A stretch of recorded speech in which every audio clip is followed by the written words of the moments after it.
승리하는 복된 하루가 되시기를 간절히 축원을 드립니다. 그러면 성경이 왜 기록되어져 있을까요?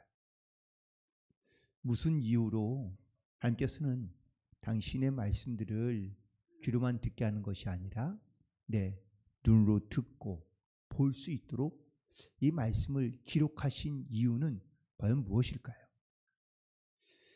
누구든지 사람이 말을 하면 또한 말이 끝나고 나면 그 말은 곧 사라지거나 잊혀지기 쉽습니다.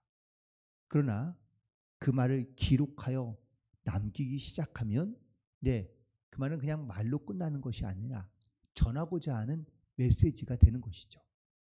그래서 우리가 문자를 보내는 것도 그냥 말로만 하는 것이 아니라, 혹은 또 말로는 할 수 없는 말, 말로는 조금 하기 애매한 말, 혹은 또 그냥 말로만 하고 싶지 않은 말들을 우리가 문자로 기록하여 보내는 것이라고 말할 수 있습니다. 그렇다면 하나님께서 예레미야에게 명령하시기를 내 말을 기록하라 라고 이렇게 말씀하고 있는데요. 2절에 있는 말씀이죠. 모든 말을 책에 기록하라 라고 이렇게 명하셨는데, 하나님께서 그렇다면 왜 당신의 말을 기록하게 하셨을까? 오늘 그 목적이 무엇인지, 또한 하나님께서 이 또한 기록된 말씀을 하나님께서는 이스라엘 백성들이 어떻게 듣기를 원하시는지를 함께 묵상하며 은혜를 나누고자 합니다.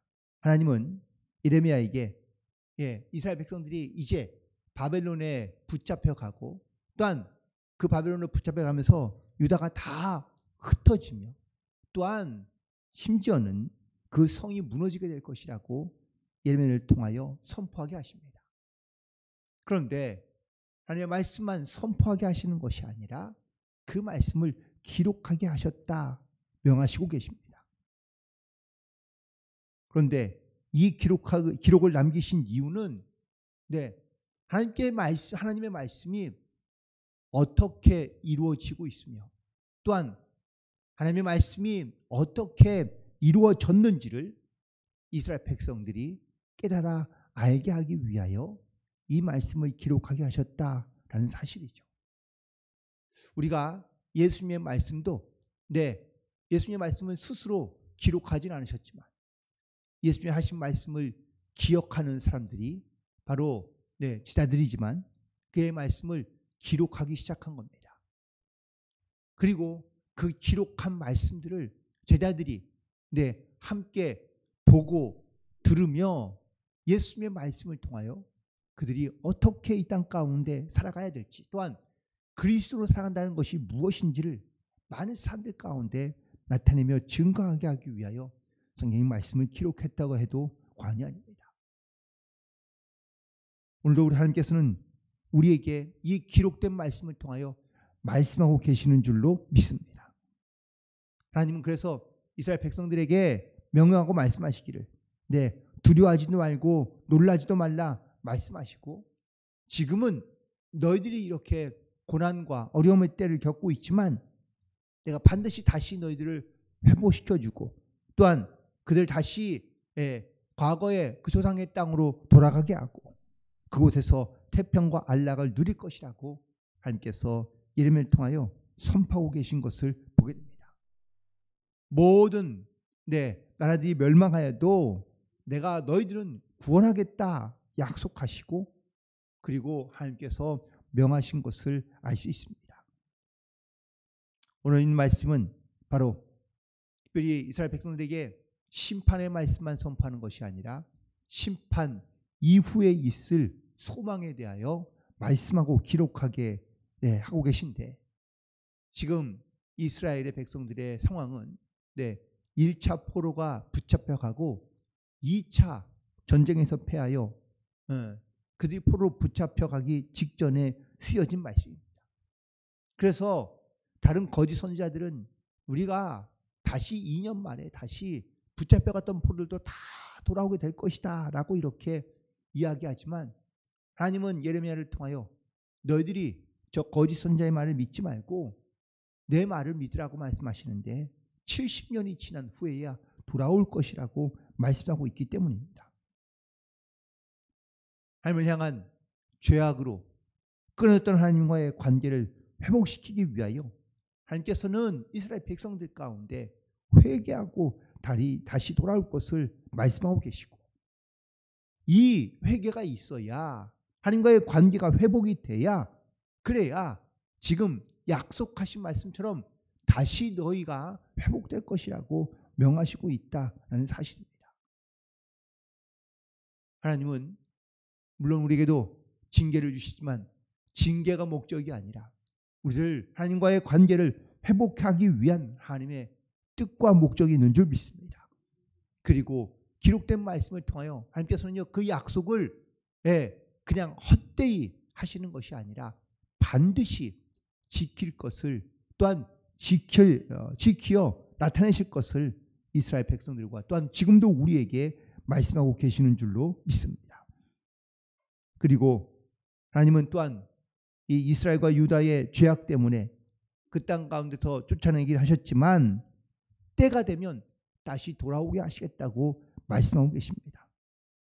그때는 바로 아무도 알 수 없지만 하나님께서 말씀하시기를 70년 후에 다시 돌아오게 하시겠다고 말씀하고 계시는데, 이 말씀을 이렇듯 두루마기에 기록하게 하신 이유는 이스라엘 백성들이 이 많은 오랜 시간의 고통과 고난이 언제 끝날지 알 수 없으며 두려움 가운데 있을 수밖에 없지만, 이 기록된 말씀을 기억하고 또한 그 말씀을 그들이 믿고 있으면 반드시 이 기록된 말씀처럼 돌아오게 하시겠다고, 70년 후에 돌아오게 하시겠다고 말씀하고 있다는 것을 이스라엘 백성들이 분명하게 믿고 깨닫기를 원하신 것을 알 수 있습니다. 그리고 하나님은 이스라엘 백성들이 지금 포로된 상황에서 그들을 이끌어내실 것을 선포하고 계십니다. 그러나 그냥 하나님께서 이스라엘 백성들을 그냥 구원하시겠다라고 말씀하시는 것이 아니라 여기는 반드시 조건이 붙습니다.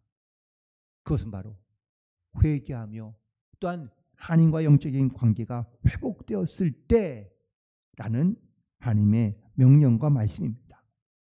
그래서 하나님께서는 구약과 신약에 어떻게 해야, 또한 성도들이 무엇에 힘써야 하는지를 하나님께서 말씀하고 계시는데, 우리 잘 아는 말씀처럼 신명기 6장 5절부터 9절까지 있는 말씀에 보면 너는 마음을 다하고 뜻을 다하고 힘을 다하여 내 하나님 여호와를 사랑하라 라고 말씀하고 있습니다. 그러면서 말씀하시기를 너는 자녀에게 부지런히 가르치며 집에 있을 때이든지 길을 갈 때이든지 누워 있을 때이든지 일어날 때이든지 이 말씀을 강론할 것이며 너는 또 그것을 손목에 매어 기호로 삼으며 내 미간에 붙여 표를 삼고 또 내 집 문설주와 바깥문에 기록할 것이다 라고 명하고 있습니다. 이렇게 하나님의 말씀은 우리가 그냥 기억만 하는 것이 아니라 우리의 마음에 새기고 부지런히 어느 때이든지 이 말씀을 우리는 기억하며 강론하며 또한 그것을 우리가 기록하여 하나님의 뜻이 무엇인지를 순종해야 할 줄 알아야 한다고 말씀하고 있는 것이죠. 예수님도 마태복음 22장 37절부터 40절까지의 말씀 가운데 보면 비슷하게 말씀하십니다. 예수께서 이르시되 내 마음을 다하고 목숨을 다하고 뜻을 다하여 주 너의 하나님을 사랑하라.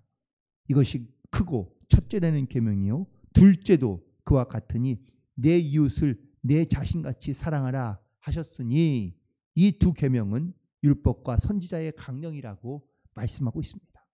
이렇듯 우리가 하나님을 어떠한 마음으로 어떠한 모습으로 우리가 선별해야 하며 또한 우리 하나님의 명령과 기록된 말씀을 따라 우리가 이 땅 가운데 어떻게 살아가야 될지를 미리 이렇게 기록한 말씀으로 우리 가운데 명하시고 계시는데, 우리가 이 말씀을 뜻을 따라 우리도 하나님을 사랑하며 이웃을 사랑하며 마음과 뜻과 힘을 다하여 하나님을 사랑함으로 나아갈 수 있는 그런 모든 성도들 되기를 간절히 소망합니다. 그러나 이스라엘 백성들은 이 하나님의 말씀을 듣고도 알고도 그 말씀을 마음에 새기지 못하고 기록된 말씀을 순종하지 못했던 겁니다. 그래서 하나님께서는 말씀하십니다. 너희들이 지금까지 있었던 하나님의 구원의 약속들은 기록된 말씀으로 반드시 역사하실 것이지만 너희들이 행한 죄의 열매에 대해서는 스스로가 책임져야 한다는 것을 말씀하고 있는 것이죠. 하나님은 그들을 구원하시기도 하시지만 또 하나님은 이스라엘 백성들을 절대적인 하나님의 주권으로 심판하시기도 하신다는 것을 말씀하고 있습니다. 즉 죄를 짓고 그 죄를 회개하지 않는다면 하나님은 반드시 그 죄의 값에 대한 심판을 하시겠다고 말씀하고 있는 거죠. 말씀하고 있는데 그 이유는 하나님을 경외하며 하나님을 두려워하지 않기 때문입니다. 하나님을 두려워할 줄 아는 자, 하나님을 경외할 줄 아는 자는 죄를 지었다 할지라도 그 죄악에서 돌이켜 하나님께로 돌아오는 것이 이것이 바로 하나님을 두려워하는 하나님의 백성들의 모습인 줄로 믿습니다.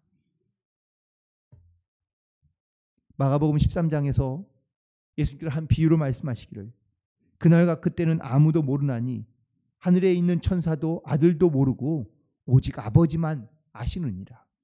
그러므로 주의하여 깨어있으라. 그때가 언제인지 알지 못함이라 라고 말씀하고 있습니다. 우리가 언제 주님께서 우리 가운데 찾아오실지 알 수 없으니 주의하고 깨어있어라 라고 말씀하고 있습니다.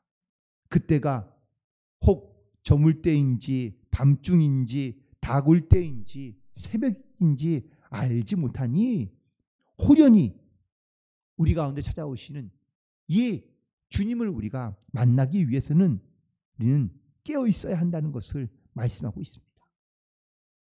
여러분, 깨어있는 신앙이란 과연 어떤 신앙일까요? 그냥 눈으로만 주의 말씀을 보고 그리고 듣는 귀를 가지고 살아가는 것이 아니라 그 말씀에 또한 우리가 듣는 말씀이든 보는 말씀이든 그 말씀에 반응할 수 있어야 된다라는 것입니다. 잠들어 있는 신앙은 죽은 신앙이라고 말씀하고 있는 겁니다. 잠들어 있는 신앙은 보아도 알지 못하고 들어도 깨닫지 못하는 겁니다. 그러니 반응하지 못하는 겁니다. 이스라엘 백성들이 이런 겁니다.